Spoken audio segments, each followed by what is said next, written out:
McNulty taking an early lead and really going to work on those patties. What a dynamo! The little spill from Freetown's overeating at a terrific pace. But what's this? Patrick Starr isn't moving. He seems stuck at the gate. What are you doing, Patrick?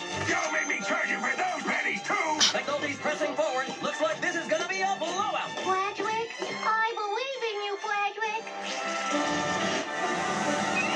But wait! Patrick Starr is on the move, and patties are starting to disappear. Look at that little sea star eat! He's inching closer to McNulty, and it looks like McNulty can feel the heat. Never has there been a more prodigious display of competitive eating. The amount of patties being consumed is astounding.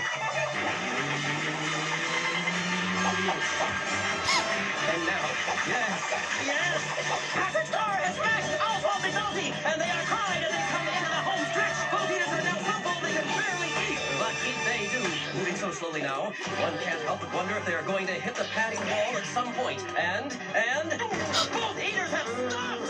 With only seconds left, we are tied in patties eaten, and neither one seems to have the room to go on. Oh, what's this? Down goes McNulty.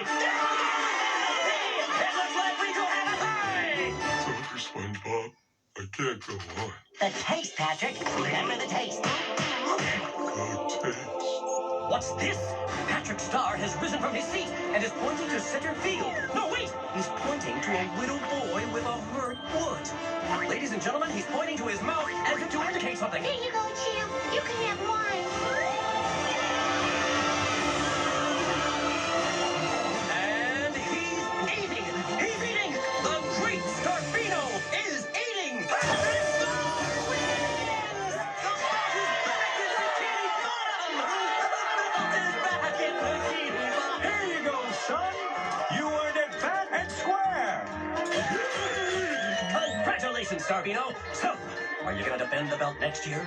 No, this thing doesn't even fit.